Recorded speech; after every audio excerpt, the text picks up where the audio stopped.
Palavra de Jesus. E vamos com tudo.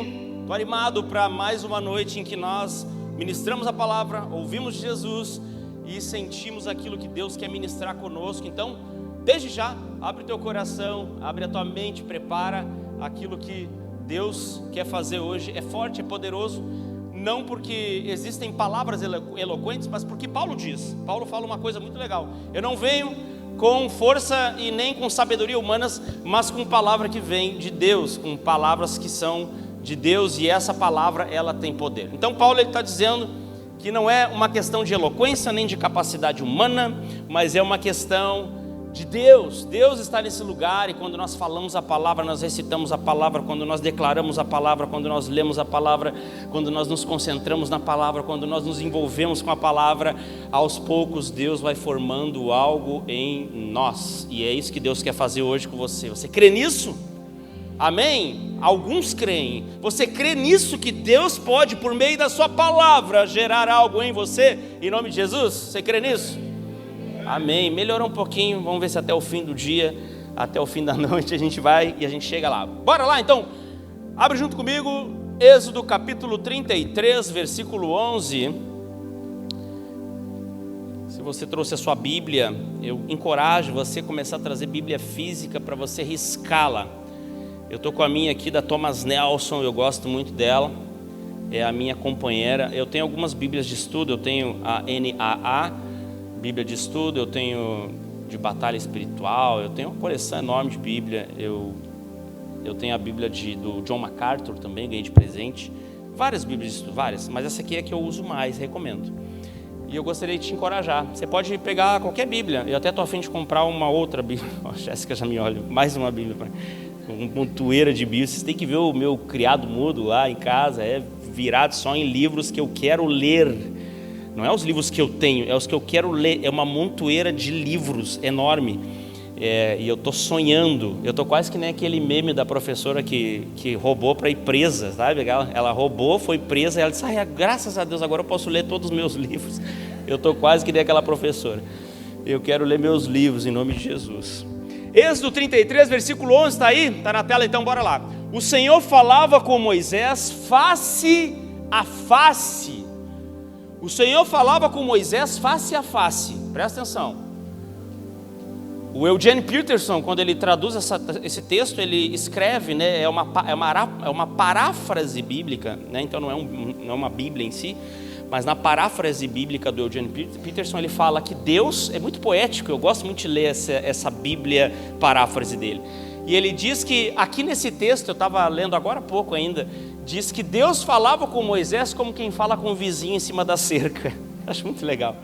Como quem fala com o vizinho em cima da cerca. Coisa boa a gente ser amigo de Deus, ao ponto de você falar com Deus como quem fala com o vizinho em cima da cerca. Era esse Moisés. O Senhor falava com Moisés face a face, como quem falava com seu amigo. Depois Moisés voltava para o arraial. Porém o moço Josué, seu auxiliar, é importante esse seu auxiliar aqui, guarda no teu coração isso, filho de Num, não se afastava da tenda. Nós vamos pregar sobre isso aqui que está aqui na tela, marcado. Nós não vamos falar sobre Moisés que via Deus face a face, ok? Presta atenção lá na tela. Não se afastava da tenda. Josué fazia isso. Próximo versículo nós vamos ler, Salmo 131, versículo 2. Não precisa abrir, eu vou ler direto aqui. Pelo contrário, fiz calar e sossegar a minha alma. Como? Agora, essa primeira parte vamos descartar e vamos pegar só essa segunda, porque tem um contexto aqui. Como a criança desmamada se aquieta nos braços de sua mãe, assim é a minha alma dentro de mim. Como a criança desmamada se aquieta nos braços de sua mãe, assim é a minha alma dentro de mim. Aqui o salmista falando para Deus, quando ele está ali declarando palavras para Deus. Coisa boa. Feche os teus olhos, faça uma oração, peça para Jesus, diga: Jesus, eu preciso dessa palavra. Eu não quero ser só um espectador, mas eu preciso ouvir isso e que isso entre no meu coração. Então faça uma oração séria, diga para Jesus isso, e eu creio que o Espírito Santo está nesse lugar. Ele pode fazer, apesar de mim, apesar de ti, apesar do contexto, Ele pode fazer, beleza? Feche os teus olhos, eu vou orar aqui, você ora aí. Jesus, Nós oramos nessa noite, nós pedimos a Tua graça, o Teu poder, o Teu Espírito Santo, pedimos que o Senhor nos encha. Deus, nós oramos aqui por todos aqueles que têm déficit de atenção, pessoas que têm muita dificuldade de prestar atenção numa pregação. Nós oramos especificamente por essas pessoas, pessoas que têm TDAH, que têm ansiedade, pessoas que estão preocupadas com algumas coisas. Tem várias pessoas aqui, Jesus, que provavelmente estão preocupadas com o seu trabalho, com o seu emprego, preocupadas com as coisas da vida, pessoas que estão preocupadas com o dia de amanhã, com o que vão vestir, com o que vão comer, né? Como diz lá em Mateus capítulo 6.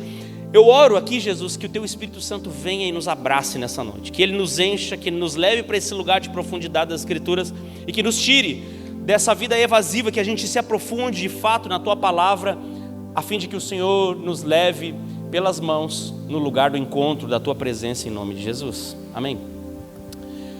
Meus amigos, teve um estudo lá nos Estados Unidos, na Virgínia, numa faculdade. Eles fizeram um estudo alguns anos atrás, e eles colocaram várias pessoas numa sala.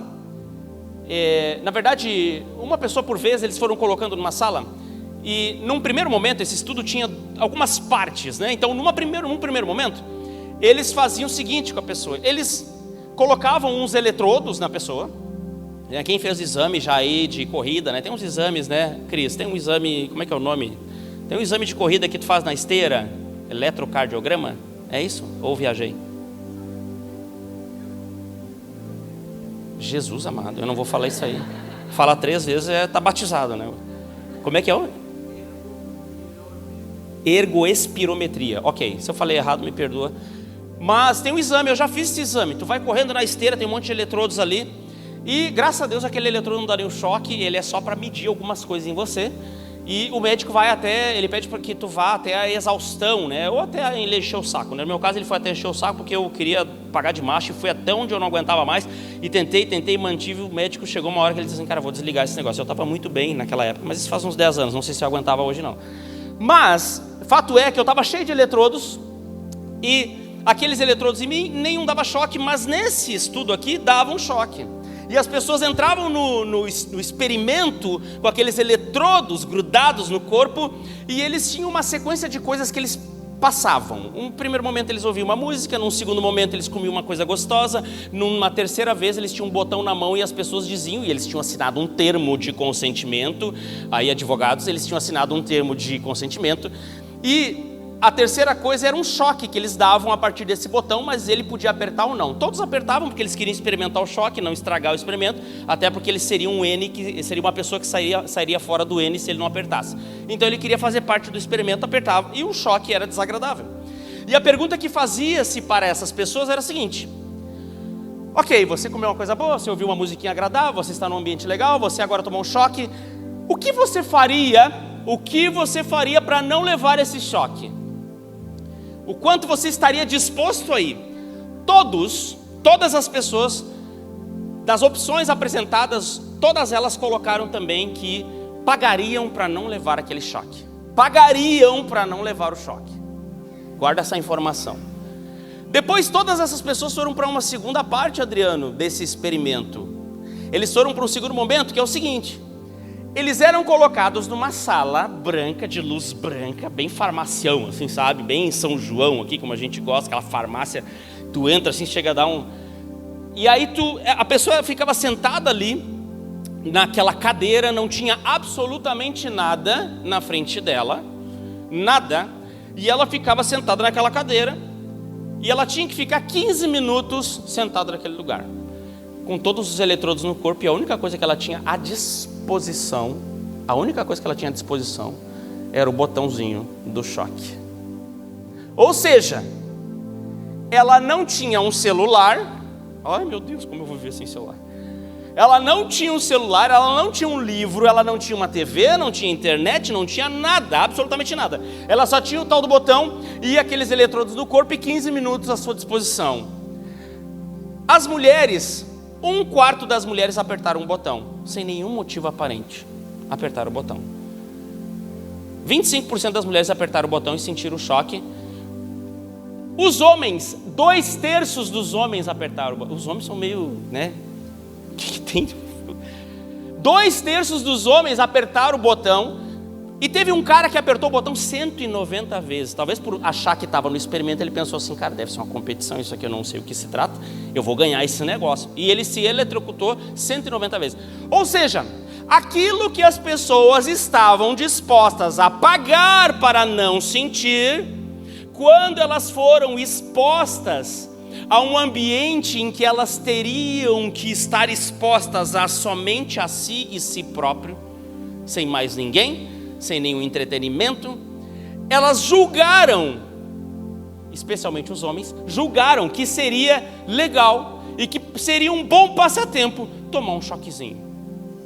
O que isso nos fala e o que isso nos comunica é que muitas pessoas, e talvez você esteja nesse lugar, muitos de nós não estamos e não conseguimos mais nos tempos em que nós vivemos, não conseguimos mais aturar nem mesmo a nossa própria presença. Sabe aquela pessoa que é tão insuportável, é tão insuportável que nem ela aguenta ela mesma? Talvez muitos de nós estejamos assim, nós não conseguimos mais suportar os nossos próprios pensamentos e não conseguimos ficar 15 minutos, tem até uns vídeos na internet agora como ficar, e o cara, ele bota lá a câmera filmando ele, e ele fica 45 minutos sentado olhando para o nada, e tipo assim, nossa, isso é a mega revolução do nosso tempo, porque afinal de contas, quem consegue ficar 45 minutos olhando para o nada? Essas pessoas julgaram que isso era um escape para enfrentar os seus pensamentos. O encorajamento que eu quero te dar nessa noite é justamente um caminho inverso desse. O caminho que muitas vezes nós temos ido, em que nós não suportamos mais. Há uns dias atrás eu falei sobre um pouco da teologia da adoração, que envolve o levantar das mãos, envolve a contrição, envolve o joelho no chão. O texto grego nos falou naquele dia em que nós ministramos, envolvia também se colocar, na verdade o texto hebraico de Salmos se envolvia se colocar, se prostrar, se jogar ao chão.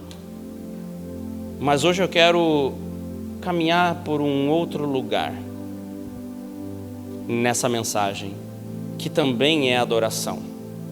O outro lugar é esse.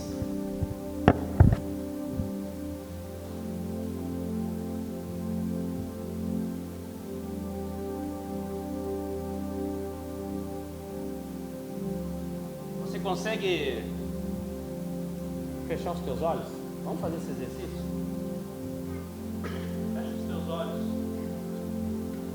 por 30 segundos.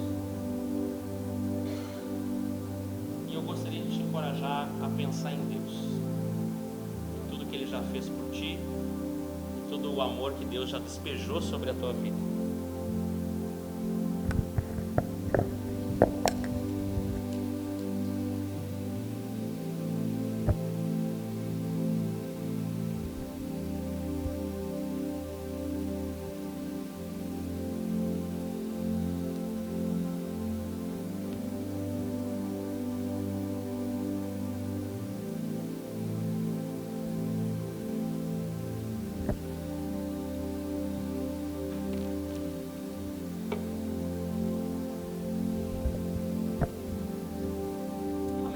Amém. Difícil, né? Que exercício. Cara, tem gente que você já teria dado choque. Você já teria, muitos aqui, os homens, né? Eu olhei para uns assim, já estava meio caindo, já dormiu já. Que já anda cansado, a vida já, o cara já está demolido já.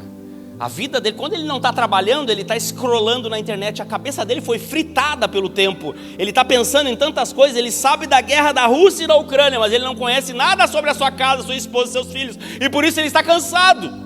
Ela está cansada, a mente fritando sobre tantos problemas, e quando você para 30 segundos, 30 segundos já é suficiente para você dormir, porque você já não aguenta mais. Nós estamos aqui, meus amigos, falando sobre um texto que está lá em Êxodo 33, E só para contextualizar vocês, o que está rolando aqui é o seguinte, te liga e presta atenção nisso, porque isso é bem importante porque a gente está construindo.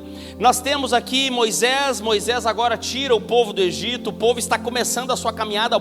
Esse povo já estava há 430 anos escravo, debaixo do chicote, debaixo de mau tempo, escravo de um outro povo. Eles estavam sofrendo muito nesse lugar, e Deus então manda as pragas. Eles saem, eles vão, eles estão no deserto agora, caminhando em direção à terra prometida. E quando eles estão no deserto agora, Deus resolve entregar para Moisés aquilo que seriam os mandamentos, aquilo que seriam as ordenanças, aquilo que seriam as palavras de Deus para o povo. E todo mundo poderia estar muito animado: uau, vai vir palavra de Deus, uau, vai vir coisa boa para mim, uau, Deus está conduzindo a gente, Deus já abriu o mar vermelho, Deus fez tantas coisas, vamos esperar aqui embaixo. Moisés sobe no monte, quando ele desce do monte, o povo está lá adorando o ídolo, e está lá com o bezerro de ouro. Moisés quebra as tábuas, fica chateado e fica de mal, e o povo está lá adorando esse bezerro de ouro que foi criado. E esse é o contexto que nós temos aqui nessa situação de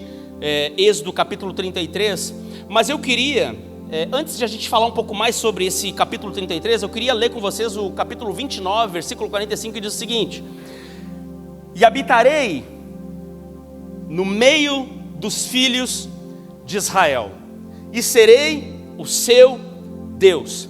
E habitarei no meio dos filhos de Israel, e serei o seu Deus. Esse era o desejo de Deus. Deus tinha um desejo profundo, genuíno, de habitar no meio do povo.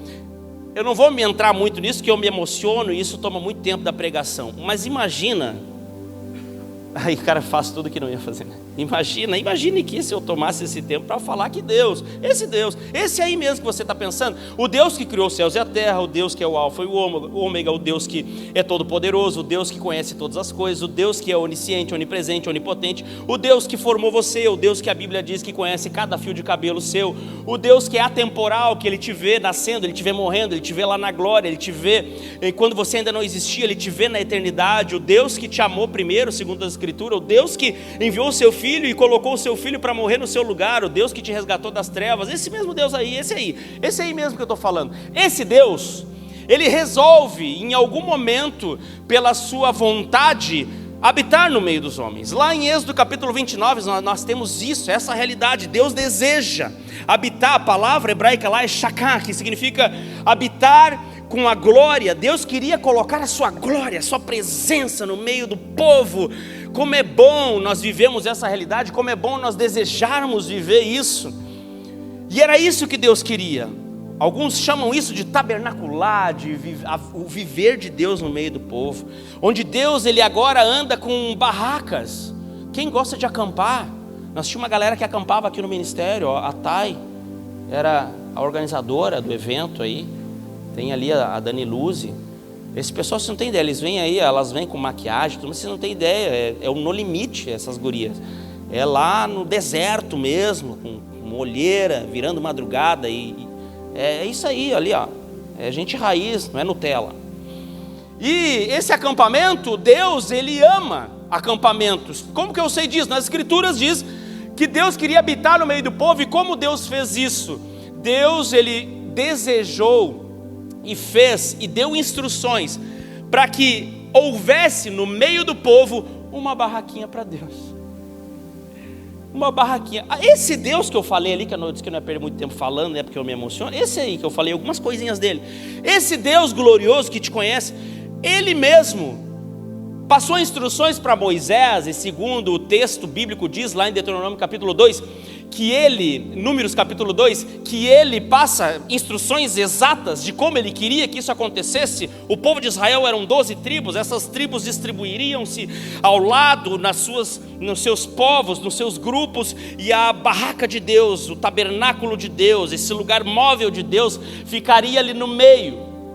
Ou seja, um povo que está passando pelo deserto, um povo que está passando por um tempo muito específico, um povo que está passando por um tempo em que não tem um lugar onde ficaria Um povo que estava até lutando contra a ausência de identidade. Vai pensando em você aí. Um povo que está lutando contra a sua própria autoimagem. Um povo que poderia simplesmente não ter a presença de Deus. Tem um Deus que resolve habitar numa barraquinha, porque simplesmente, como disse Deus para Davi lá na frente, quando Davi quis criar o templo para Deus, o texto bíblico diz que Deus não queria um templo, mas que ele lá atrás, no passado, aqui nesse tempo, Deus estava habitando no meio do seu povo, andando junto com o seu povo. Ou seja, o Deus que nós cremos é um Deus que ama andar conosco. É um Deus que ama caminhar conosco por desertos, né? Como é óbvio na leitura homilética desse texto, é óbvio que é essa leitura que a gente faz. É um Deus que vai com o seu povo no deserto, ok? Podemos aprofundar mais isso, mas isso é o fato claro. Deus ama andar no meio do seu povo, Ele ama andar conosco. Deus ama andar com você e por isso Ele se dispõe a uma das suas diversas humilhações, abrir mão da sua glória, abrir mão do seu lugar celestial, do trono da glória, para, junto com você e algumas estacas e panos, e algumas coisinhas muito específicas, Ele andar junto com você. À medida que você avança no deserto, que você enfrenta os amalequitas, enfrenta os filisteus, e à medida que você enfrenta as lutas, quem está do teu lado não é aquele do templo suntuoso, mas é aquele que está na barraca junto com você. Esse é o Deus que nós queremos.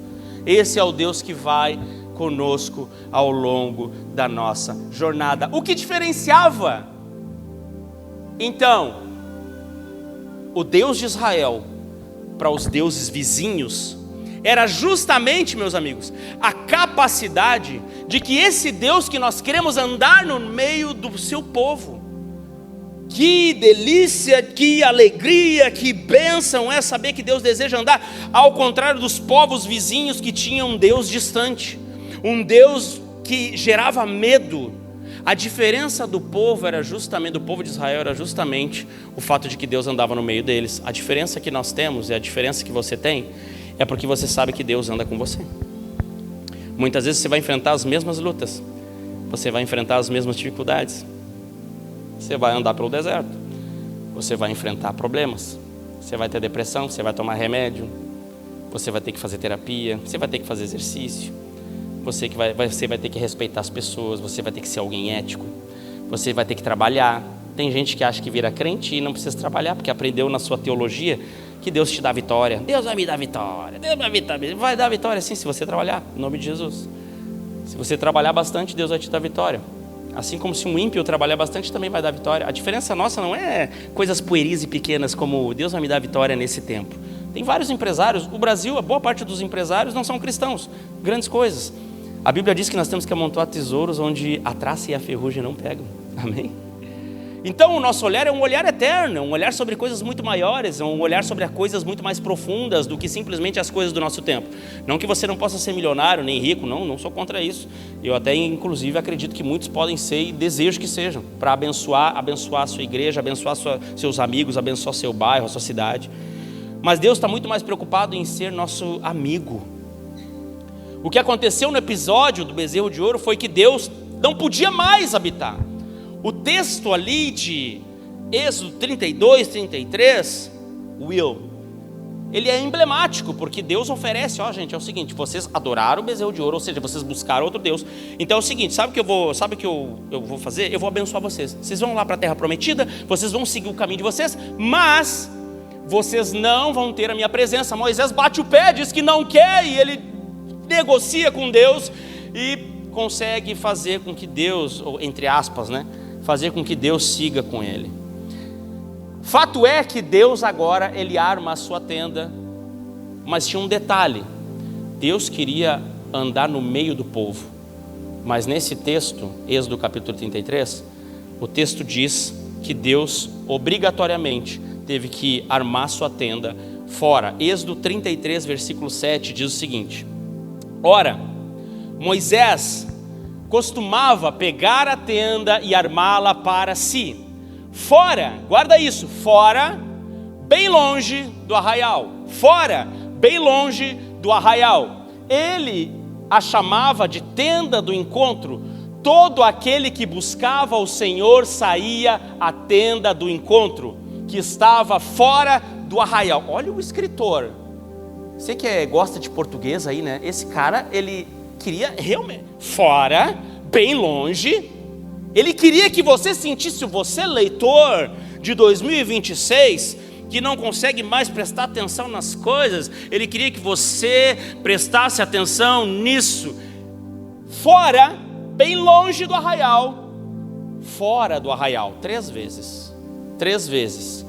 Ele queria que você sentisse o drama, de que Deus, que queria, lá em Êxodo 29, Ele queria andar no meio do povo, mas o povo não estava permitindo que Deus andasse no meio dele, porque o povo adorou o bezerro, Deus buscou a idolatria.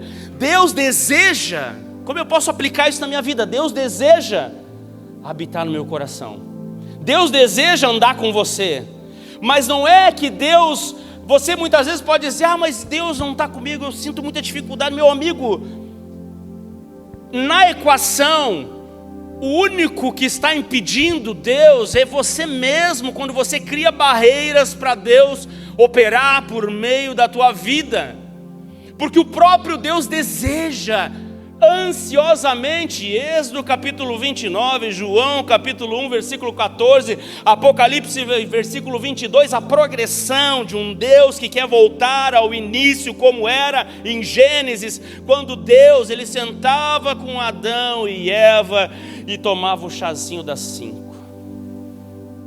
Deus deseja voltar a esse lugar e Ele está construindo isso, mas quem impede isso de acontecer é o povo e a sua idolatria. Somos nós, com os nossos desejos, com as nossas vontades, com os nossos sonhos pessoais, com as coisas pequenas das quais nós cremos, com as coisas que nos impedem de abraçarmos o Evangelho, com as nossas agendas cheias de coisas, com as nossas vontades pueris, pequenas e passageiras. Nós impedimos Deus de fazer morada, nós impedimos Deus de operar, de agir e de fazer aquilo que Ele deseja. E o pior, Ida, botamos a culpa em Deus. Deus não me usa porque eu sou pecador. E a Bíblia não diz isso. A Bíblia diz que Deus está completamente à tua disposição. Ele está completamente aberto a te receber, para que você possa ser completamente usado, você possa ser completamente recebido, se sentir completamente amado por Deus. Mas muitas vezes nós estamos nesse lugar, colocando barreiras e impedindo. Ou seja, a distância não foi a ideia de Deus, foi uma consequência nossa. Nós criamos essa consequência, e por isso muitas vezes está lá longe esse tabernáculo de Deus. E eu não quero colocar culpa sobre você. Deus, ele não sumiu, a porta está aberta. O texto diz que o povo ficava na porta, observando, olhando Moisés. Está lá Deus. A Bíblia diz que ele descia como uma coluna de nuvem. Significa o quê? Havia adoração a um ídolo.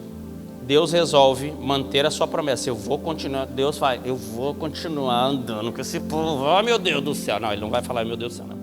Eu vou continuar andando com esse povo, eu vou continuar caminhando com essa galera. Só que é o seguinte, eu vou ter que ficar fora, porque eles não me querem lá dentro. Aí quando Moisés então arma essa tenda, esse tabernáculo, esse projeto lá fora, o que acontece? O texto bíblico diz o seguinte, eu quero que você sinta o drama junto comigo. O texto bíblico diz o seguinte, que ele, enquanto Moisés ia para esse lugar para adorar a Deus, esse lugar do encontro, a Bíblia diz que vinha uma coluna de nuvem e tinha uma plateia assistindo, cada um na sua própria tenda, cada um adorava a Deus. Ouça isso, cada um adorava a Deus na sua própria tenda. Sabe o que é adorar a Deus na sua própria tenda? Cadê aqui o Guia Ana? O Guia Ana que posta na internet a fotinho lá do cafezinho que vocês têm lá na casa de vocês, que é muito gostoso lá, em nome de Jesus, né? Vamos lá um dia tomar esse café lá. E aí, o Gui e a Ana, eles têm lá uma janelinha lá e com vista pro mato. E é muito legal, né? Dá um prazer na gente quando a gente está num ambiente assim, né? Que tem uma vista para um mato, mas tem um vidro, né? Tem um vidro ali. Porque todo mundo romantiza o mato, né? Mas você já foi mesmo pro mato, mesmo matão, mesmo assim? Que nem a gente foi acampar? Meu amigo, chega uma hora da noite que tu pensa assim, cara, eu achei que isso aqui era o céu, virou o inferno. Os mosquitos estão me matando, pernilongo, um monte de coisa. Então o mato mesmo, ele é muito mais... Ele é bonito no filme. Mas quando você está num lugar legal, que você pode ver o mato, mas tem um vidro, tem um ar-condicionado, né, Flávio? Tem um ar-condicionado legal, né? Quando casais aí que já foram, né? Aquele aniversário de casamento, né? Vai lá para Gramado, né? E tem aquela janelão legal, e aí tu vai. Quando você está nesse lugar legal, o mato é bonito, por quê? Porque tu tá ali, aquele lençolzinho branco, tu tá deitado na cama, olhando aquele matagal lá fora, os mosquitos batendo no vidro, e você só tá curtindo o que é bom, mas você não tá sofrendo as consequências. Era isso que esse povo estava fazendo. Eles ficavam lá na sua tenda, Pri, olhando Moisés tendo uma experiência com Deus. Eles ficavam lá na sua tenda vendo alguém vendo a nuvem de Deus descer. Ou seja, havia uma tenda fora, porque já Deus não podia estar com aquele povo, porque o povo já estava completamente comprometido. E a Bíblia diz que eles adoravam a Deus. É aquela adoração bonita em que a pessoa fica de joelhos, ela chora. Depois ela posta na internet, gratiluz, gratidão, eu aproveitei. Fui lá recarregar minhas energias. O evangelho enfim. Eu fui lá recarregar minhas energias, eu fui lá, gratiluz, gratidão. Mas no fundo, no fim das contas, essa pessoa, ela está olhando de longe. Ela está olhando uma adoração dos outros, ela está vendo aquilo que Deus está fazendo na vida dos outros, mas ela não quer sair do ar-condicionado, ela não quer viver internamente a experiência, ela não quer se colocar nesse lugar, ela só está olhando como quem observa, como quem é torcedor. Vai dar certo, Moisés, vai dar certo, Deus vai falar contigo, Deus vai ministrar o teu coração, vai lá, vai pastor, ministra aí, fala Deus, te vira aí pastor, dá o teu sangue aí. Vai aí, galera do louvor, Matheus Schneider, toca para nós aí, não erra essas notas, vamos fazer o melhor louvor aqui, porque eu preciso me entreter nessa igreja, eu preciso de um negócio que me arrepie, que me dá um negócio legal, eu preciso sentir isso no meu coração, eu preciso sair desse lugar sentindo que algo aconteceu na minha vida. Mas Deus, assim como aconteceu com Josué, que a Bíblia diz que Moisés falava com Deus face a face, quando acabava o show, acabava o espetáculo, acabava a nuvem, a Bíblia diz em Êxodo capítulo 33, versículo 11, que todo mundo ia embora, acabava, Moisés voltava para os seus afazeres, mas ficava um camarada chamado Josué, sem nuvem, sem espetáculo, sem show, sem nada. Quem está disposto a sair de trás do ar-condicionado e se enfiar no mato? Quem está disposto a acampar nesse lugar em que Deus está? Quem está disposto a enfiar a cara nesse lugar e dizer: Deus, eu não quero mais ser espectador dos outros, eu não quero mais ser espectador do que o Senhor está fazendo na vida dos outros. Não, eu não quero ver o Senhor fora do meu arraial. Eu quero o Senhor aqui no meio, como é o teu desejo, como é a tua vontade. Vem para esse lugar. Eu abro as portas da minha vida, eu abro as portas do meu coração para que o Senhor venha e faça morada. Chega de desculpas, chega de medo. Eu sei que é o teu desejo, Deus, é o meu também. Então vamos dar match? Vamos fazer isso acontecer? Eu quero e você também quer? Mas muitas vezes nós estamos impedindo e bloqueando esse lugar. Muitas vezes nós estamos impedindo e bloqueando. Você pode ter construído uma distância, mas ele nunca parou de descer e estar ao seu lado. Ele nunca parou de descer e de estar ao seu lado. Êxodo capítulo 33, versículo 8 diz o seguinte: quando Moisés saía para a tenda fora, todo o povo se erguia, cada um em pé à sua porta da sua tenda, e seguiam ele com os olhos, até ele entrar na tenda, nesse lugar do encontro. O povo virou plateia da adoração alheia, espectadores de um homem que tinha uma adoração, pessoas que não suportavam mais viver a sua própria vida e estavam ainda lembrando do bezerro de ouro, lembrando da sua agenda, lembrando da sua vida, muitos deles não querendo se comprometer, e não mais porque eram maus. Escute isso, escute isso. O texto bíblico diz que o povo adorava a Deus, eles adoravam a Deus, não eram pessoas más. Eu não estou dizendo aqui que você é mau, não fique chateado comigo. Eu não estou dizendo que eu também sou alguém mau. Você pode ser alguém muito bem intencionado, mas eram pessoas que não tinham Deus como prioridade máxima. Não havia espaço na vida deles para Deus, não havia espaço na vida deles para priorizar uma vida radical diante do Senhor. Não havia espaço na vida deles para arriscar, porque se colocar nesse lugar é um lugar de risco. Esse lugar em que você se expõe é um lugar de risco. Você está na presença de Deus para aquele povo, e não é diferente para hoje também. É um lugar de risco, é você estar diante daquele que tem todo o poder. Mas muitos de nós fazemos aquilo que eles fizeram, nós não queremos. Nós nos afastamos e nos distanciamos, e simplesmente dizemos para Deus que Ele não é a prioridade. Você pode dizer assim: cara, mas a minha vida é corrida, a minha vida é cheia de atividades, eu não vou conseguir vencer, eu não vou conseguir ter tempo para Deus. Deixa eu ler um texto que está lá em Lucas capítulo 5, versículo 15, que diz assim, Lucas capítulo 5, versículo 15, diz assim: porém, o que se dizia a respeito de Jesus se espalhava cada vez mais, e grandes multidões afluíam para o ouvir e para serem curados de suas enfermidades. Jesus estava no hype, Jesus estava realmente sendo badalado, porque ele curava, porque ele pregava coisas que eram disruptivas. Jesus estava sendo perseguido por multidões. Olha o que o texto diz que Jesus fez no momento mais cheio de atividades dele. Olha o que diz no versículo seguinte: Jesus, porém, se retirava para lugares solitários e orava. Ai, eu estou tão cheio de coisa, cara.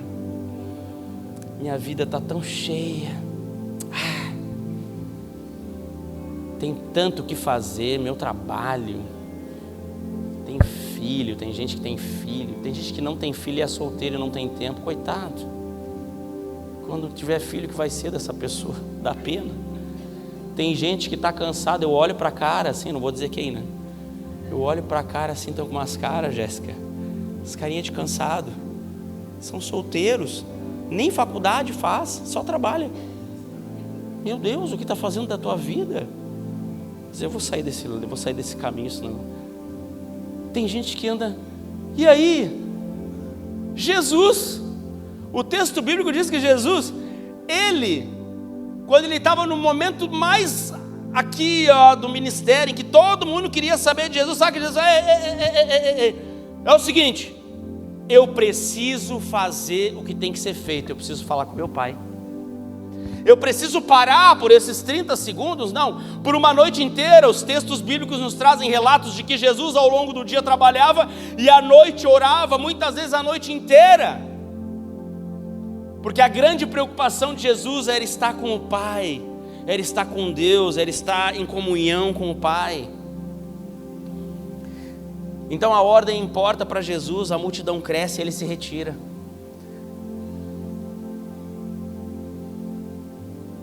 Eu não tenho tempo agora para Jesus. Talvez seja só uma desculpa que nós temos colocado. Êxodo capítulo 33, versículo 11, eu vou ler de novo. Vai estar lá na tela. O Senhor falava com Moisés face a face, como quem fala com seu amigo. Depois Moisés voltava para o arraial, porém o moço Josué, seu auxiliar, filho de Num, não se afastava da tenda. Essa é a primeira parte do versículo. Deus falava com Moisés face a face. Agora nós vamos olhar profundamente um pouco mais sobre essa segunda parte. Primeiro, o moço, que o texto diz ali, não é uma posição, não é porque ele era jovenzinho, era uma forma, uma conjunção que se utilizava para dizer que ele não tinha um cargo, uma função no ministério, não dá para chamar de ministério, mas naquele povo. Ele não tinha uma função naquele povo. Ele até liderou lá atrás contra um povo, ele foi o líder do exército de forma improvisada, ele foi líder do exército contra os amalequitas, mas ele não tinha uma função, não tinha um cargo. E o texto diz que Josué, ele ficava lá naquele lugar, ele esperava as luzes apagar. Quando Moisés ia embora, aquela nuvem passava, o povo olhava para Josué e Josué estava lá, quietinho. Não sei exatamente como, eu estou só fingindo aqui, né? Você imagina que ele ficava lá quietinho, não tinha novidade. Muitos de nós não aguentaríamos, né, Dani Luz, tu que esteve lá no Peru, muitos de nós aqui não aguentaríamos ficar quietinho. Tem aqui, foi na Bolívia, né, perdão, é Bolívia, né? Muitos de nós não aguentaríamos. A gente faz aqui a prayer movement, são 12 horas de adoração. A pessoa já fica pensando assim, cara, o que eu vou fazer da minha vida 12 horas? Que inferno isso aqui. Eu não quero, 12 horas orando, eu vou morrer. Como é que eu vou ficar 12 horas sem olhar no celular?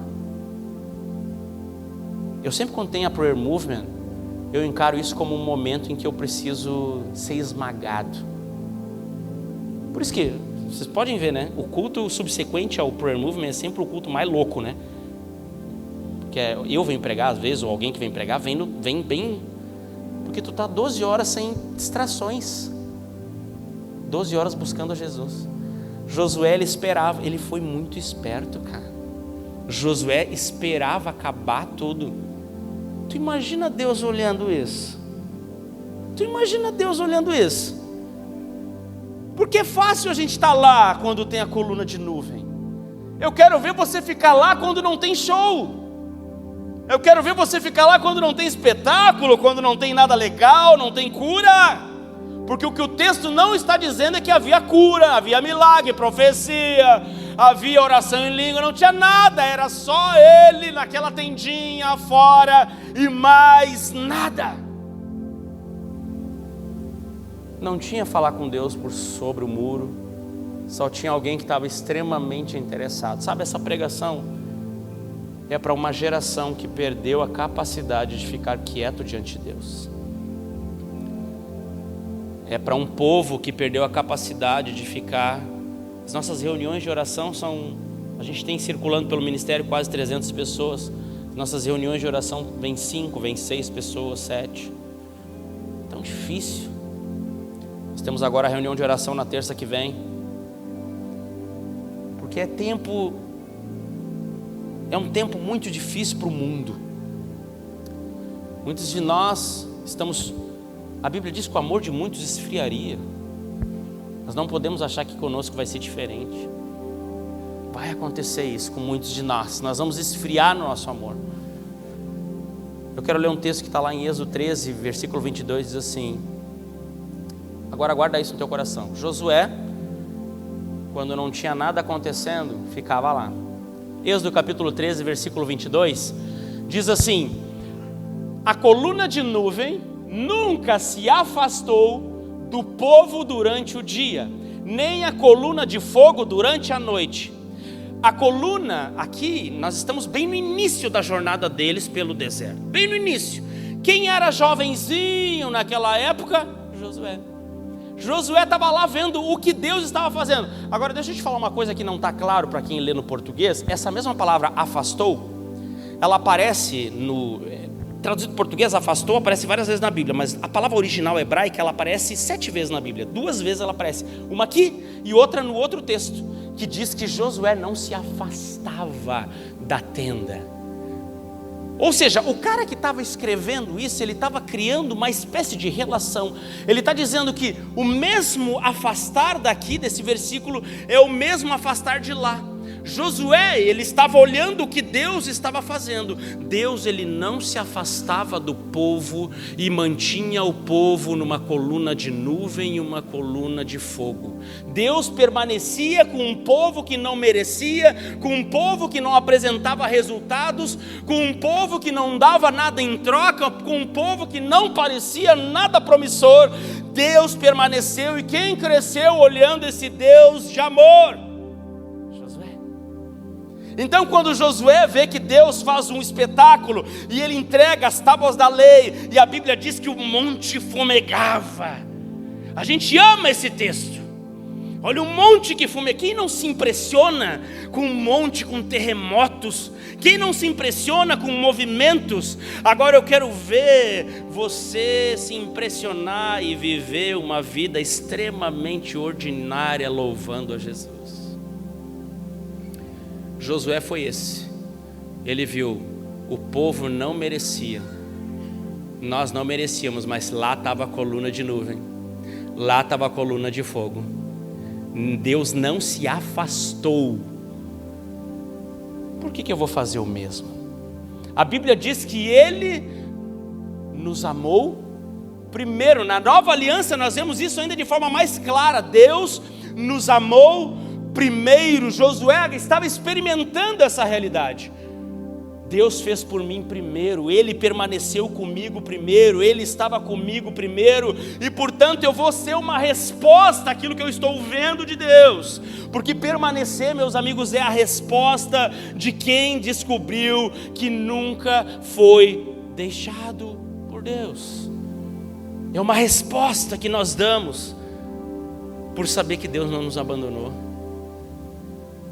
Nós nunca fomos abandonados, nós permanecemos em Deus. Êxodo capítulo 33, versículo 18 diz o seguinte: então Moisés disse: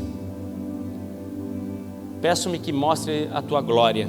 No 23 ele diz: depois, quando eu tirar a mão, aqui Deus diz, você me verá pelas costas, mas a minha face ninguém verá. Olha o que Moisés estava vivendo com Deus, de ver a glória de Deus. Lá em Números 13, versículo 33, diz assim: também vimos ali os gigantes, e éramos aos nossos próprios olhos como gafanhotos, e assim também éramos aos olhos deles. Aqui, nós já vemos Josué dando um relatório, quando ele vai lá ver a terra prometida. Sabe o que é? Alguém ver Deus ao longo de toda a sua vida, mesmo na quietude, aprendeu a se aquietar diante do Senhor, aprendeu a viver os momentos efusivos, como eu preguei aqui alguns dias atrás, de mão levantada, de joelho no chão, de chorar, de se humilhar, de gritar, de abraçar as pessoas, de rolar em cima do ranho. Não tem problema, isso é lindo e maravilhoso, mas Deus está nos chamando também para vivermos uma vida quieta diante dele. Josué estava junto com Moisés quando Moisés recebeu as tábuas da lei. Ele não estava lá naquele momento de adoração aos ídolos. Josué, diante das situações que aconteceram, estava junto com Moisés o tempo inteiro. Josué, quando aconteceu isso aqui, ele simplesmente se colocou nessa tenda e ficou esperando Deus.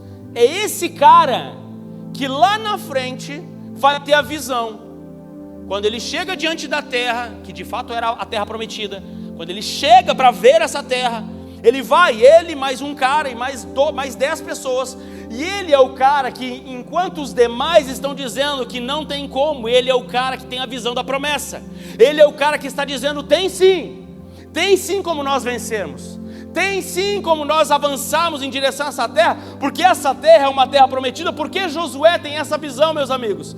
Ele tem essa visão porque ele é um cara acostumado a ver Deus, é um cara acostumado a andar com Deus, ainda que nada aconteça, ele está lá com Deus. Por isso lá em Números 32, 12 diz: somente Calebe, filho de Jefoné, o quenezeu, e Josué, filho de Num, verão a terra. Ou seja, Josué viu a terra e entrou na promessa. Porque ele estava olhando para Deus e sendo transformado, como diz lá em 2 Coríntios 3:18, que vai aparecer ali, eu gostaria que você lesse. E todos nós, com o rosto descoberto, contemplando a glória do Senhor, somos transformados de glória em glória na sua própria imagem, como pelo Senhor que é o Espírito. O Senhor transformando Josué à medida que ele observa, à medida que ele vê, à medida que ele para, à medida que ele prioriza. Ele não está fazendo força, ele está só dedicando o seu tempo para olhar para Deus. Muitos de nós estamos nesse lugar. O que eu preciso fazer? Batendo cabeça. E Josué, depois de muitos anos, agora está habilitado a dar um relatório positivo. Josué, depois de muitos anos olhando para Deus, está habilitado a viver coisas extraordinárias. Porque nós achamos que é isso. Nós viemos na igreja, tomamos um passe, pá, uma oração, pá, e algo vai acontecer. Não, muitas vezes você vai passar uma... Deus pode fazer milagre, não sou contra isso, não fique chateado, não vai falar mal de mim na internet. Eu sou alguém que crê que Deus pode mudar tudo, mas eu muito mais creio, muito mais, com toda a força do meu ser, com tudo que eu tenho, até os meus ossos, que Deus, Ele está disposto a abençoar, Ele está disposto a andar de mãos dadas com aqueles que admitem sim que são pecadores, admitem sim que são fracos, admitem sim que têm dificuldades, que têm problemas, mas que são consistentes em uma jornada de olhar para Deus, não uma jornada em que eu faço coisas, em que eu sou merecedor. Olha como eu fiz alguma coisa e eu sou bom. Não, eu estou ali apanhando, sofrendo pela vida, vencendo em algumas coisas, mas eu não saio do lugar em que eu estou olhando para Deus de forma consistente, constante, paulatina, frequente, recorrente, todos os entes. Você permanece nesse lugar olhando para Jesus, sem pressa, sem desespero. Por isso que os nossos cultos tem 2 horas, agora 1h30, daqui uns dias vai ter 1 hora, daqui uns dias vai ter meia hora o culto. Daqui uns dias você só vai receber uma mensagem no WhatsApp: receba o seu culto online, 2 frases, é o máximo. A pessoa nem termina de ler, né? Tem gente nem para ler 2 frases. Estou fazendo um protesto aqui contra isso. Protesto. Esse culto aqui é um culto de protesto. Protesto à pressa. A pressa de sair da presença, a pressa de sair da comunhão. Esse aqui é o lugar mais fácil para você estar na presença de Deus, sabia? É o mais fácil, onde a igreja está reunida. Por que você já está com pressa de ir embora? É tão ruim isso, gente. Eu estou tomado por isso daí também. Está todo mundo assim. Está todo mundo assim, gente. Estamos tomados por esse desespero para que tudo acabe logo. Às vezes isso é só uma ideação. A pessoa quer que tudo passe tão rápido. Parece aquele filme do Clique. Ela quer que tudo passe rápido e termine logo. Você está no lugar mais fácil de você estar na presença de Deus. Por que você perde tempo pensando que deveria ser rápido aquilo que você poderia estar aproveitando? Por que você perde tempo pensando que poderia ser rápido aquilo que você poderia estar aproveitando? Te coloca de pé, fecha os teus olhos.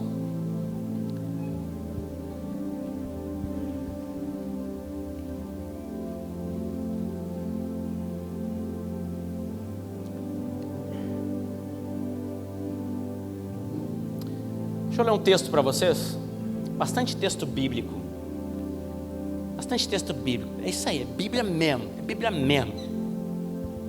Ai, muita Bíblia nessa igreja, que pena. É isso aí mesmo, é Bíblia, é isso aí que a gente faz. Vou fazer o quê? Poderia botar um livro do Augusto Cury, sei lá, um Café com Deus Pai, outras coisas, mas não, é Bíblia, é isso aí, é Bíblia. Igreja é Bíblia. Bíblia é tempo com Deus e oração. Estou indignado agora. Deuteronômio, capítulo 31, versículo 14. Olha o que Deus diz para Moisés. Te liga nisso, presta atenção. Se vocês não... Te liga aqui, entra comigo aqui, vamos lá. O Senhor disse a Moisés: eis que está chegando o dia em que você vai morrer. Imagina, todo mundo quer profecia boa, né, Nathalie? Eis que te digo, Nathalie, você vai ser uma Faria Limer, você vai lá em São Paulo ganhar o mundo para Jesus, vai ser milionária lá e tal. Todo mundo quer isso, né? Agora, olha o que Deus disse para Moisés: eis que te digo, tu vai morrer. Eis que está chegando o dia em que você vai morrer. Chame Josué, olha isso, se tu pegar isso aqui, chame Josué e apresentem-se na tenda do encontro. Josué ia para aquela tendinha que ele ia quando nada acontecia, ok? Lá vai Josué de novo. Em que ele ia, ele via Moisés vendo a nuvem e tal. Ele mesmo não via nada, mas ele estava lá. Era homem de verdade, ele estava lá quando o show acabava. Olha lá. E apresentem-se, Deus está dizendo para Moisés, chama Josué e apresentem-se na tenda do encontro, para que eu lhe dê ordens. Assim Moisés e Josué foram e se apresentaram na tenda do encontro. Versículo seguinte: então o Senhor apareceu para Josué. O Senhor apareceu para Josué ali na coluna de nuvem, a qual se deteve sobre a porta da tenda. Josué ficou por muitos anos só devolvendo para Deus aquilo que ele nunca viu acontecer com ele, até que chegou o dia que Moisés iria morrer. E quem é que Deus escolhe para fazer a sequência da liderança? Aquele que estava lá quando não tinha espetáculo, aquele que estava lá quando o próprio Deus não se apresentava, aquele que estava lá, faça chuva e faça sol, aquele que estava lá buscando a Deus no seu lugar quieto, priorizando a Deus diante de tantas agendas importantes da vida. Foi nesse lugar que a nuvem desceu e Josué foi chamado de um novo líder de Deus. Se a nuvem desce hoje, e se a nuvem descesse hoje, onde ela encontraria você? Se a nuvem descesse hoje, onde ela encontraria você? Josué estava construindo esse lugar. Ele estava construindo esse lugar. Muitos de nós viramos nesses tempos arroz de festa. O Alessandro Vilas Boas vai estar lá em Canoas. Não sei quem vai estar. É o dia não sei do que. E não suporta viver a igreja comum. A igreja comum é a igreja quando você está lá na casa. É quando você vem num culto que está chovendo e tem meia dúzia de gato pingado, você está aqui e você diz: cara, eu vou me ajoelhar no chão e vou buscar a presença do Senhor. E muitos de nós viramos isso. E Deus está nos chamando para esse lugar. Atos capítulo 2, versículo 42 a 47, diz que eles se reuniam em oração. A Bíblia diz que eles ficaram 10 dias orando e buscando até que do alto eles fossem revestidos de poder. Em algum momento Deus desceu, mas Jesus nunca disse que dia seria. Jesus nunca disse que dia que seria o dia que aconteceria o revestimento de poder.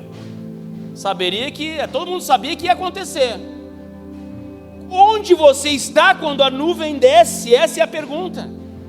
Você talvez está vivendo uma vida distante de Deus, esperando um resultado, esperando que Deus venha, que algo aconteça, mas Deus está te dizendo: meu amigo, permanece nesse lugar. Ainda que você não veja a nuvem descendo, ainda que você não veja nada acontecendo, ainda que a cura não venha, ainda que a tua vida não mude, ainda que pareça tudo muito quieto e sem graça, talvez nunca ninguém te avisou, mas a oração, muitas vezes, a maior parte das vezes é um lugar sem graça, em que você fala e você fica se perguntando: meu Deus, será que eu estou falando com a parede? Nada acontece. Deixa eu te dizer, é normal, acontece. Talvez nunca ninguém te avisou e por isso você parou de orar, parou de buscar. E Deus está te chamando de volta para esse lugar.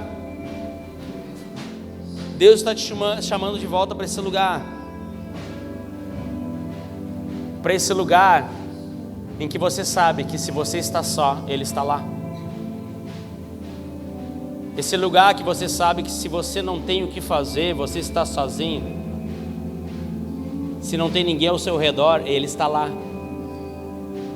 Porque Cristo, Ele veio e habitou. A Bíblia diz que Ele tabernaculou. Ele veio para esse lugar. João capítulo 1, versículo 14: e o verbo se fez carne e habitou. A palavra original grega, tabernaculou, é uma palavra bem semelhante na tradução da Septuaginta, do hebraico para o grego, exatamente a palavra shaká, que era usada lá, traduzida na Septuaginta, virou essa palavra eskenosem, que é justamente ele habitar no meio do povo com a sua glória, agora num rosto que não há formosura, num jeito que não é atrativo, mas ali estava a glória de Deus manifestada no meio do povo. E aí o que Jesus diz, meus amigos queridos, não para aí. Quando Jesus sobe aos céus, ele diz: eu vou deixar um outro consolador, que é o Espírito de Deus. O Espírito de Deus agora mora em você. Deus está dentro de você. Você nunca vai fazer uma oração, escuta isso, cara, escuta isso, isso pode mudar a tua vida. Você nunca vai fazer uma oração em vão. Ele sempre vai estar ali te ouvindo. Você não vai ver uma coluna de nuvem, vai parecer sem graça, não tem show, não tem um padzinho no fundo, não tem um louvorzinho maravilhoso com o Jorege e com a Bela aqui, não vai ter ninguém cantando para você, mas Deus está ali, te ouvindo. Ele está ali, pegando as suas orações, como diz lá em Apocalipse, levando e enchendo as taças dos céus, para que um dia, como diz lá em Apocalipse capítulo 21, versículo 3, então ouvi uma voz forte que vinha do trono e dizia: eis o tabernáculo de Deus com os seus seres humanos, Deus habitará com eles e eles serão o povo de Deus, e Deus mesmo estará com eles e ele será o Deus deles. Chegará o dia que esse que disse lá em Êxodo 29, eu queria tanto andar no meio deles, eu queria tanto estar no meio desse povo que me odeia, esse povo que adora outros ídolos. Um dia ele vai ser satisfeito nisso, e você vai ser satisfeito nele, e vai ser bom demais, Brandon, vai ser bom demais, Moisés, Vini, meu amigo, vai ser lindo demais, quando a gente estiver com Jesus, tabernaculando com Cristo no nosso meio, e nós vamos armar as nossas tendas. Não sei como vai ser diferente, vai ter muito mais tecnologia, vai ser outra coisa, mas vai ter tenda, vai ter um lugar de habitação. E nós, como as crianças faziam lá em Números capítulo 2, quando a criança abria a tampinha, a portinha da tenda, elas olhavam lá para o meio, estava a tendinha de Deus. Lá na frente, quando Deus agora volta a colocar sua tenda no meio do povo, alguns anos para frente, um dia nós vamos abrir a portinha do nosso vidro, sei lá o que vai ter. Vamos abrir a portinha e vamos, Jesus está lá, está no nosso meio. Meu amigo, não perca mais tempo. Não perca mais tempo achando que Deus não está te ouvindo. Não perca mais tempo achando que o Evangelho é sobre barulho. O Evangelho tem muito mais a ver com você ficar só junto com Jesus. Muitas vezes tem muito mais a ver com você valorizar os pequenos momentos da sua vida. Não à toa Jesus disse: ei, se você quiser orar, vai para o seu quarto. Jesus não está dando um método infalível, ele está dizendo: cara, vai ter dias que você vai ouvir a voz de Deus quando você estiver quietinho em algum lugar. Fecha os teus olhos, eu vou fazer uma oração por você.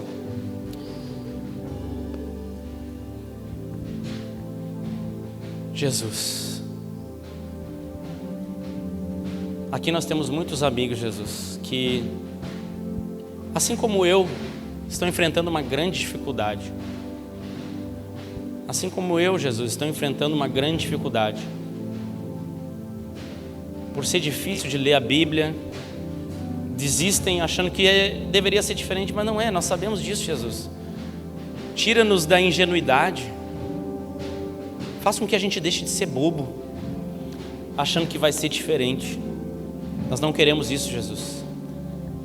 Nós queremos ser um povo sábio, um povo que anseia por um dia em que nós estiveremos lá no meio, em que o Senhor estará habitando no nosso meio.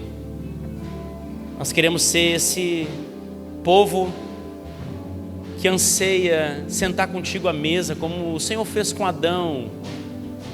Nós queremos ser esse povo, Jesus, que consegue nos momentos mais quietos da vida ouvir a tua voz.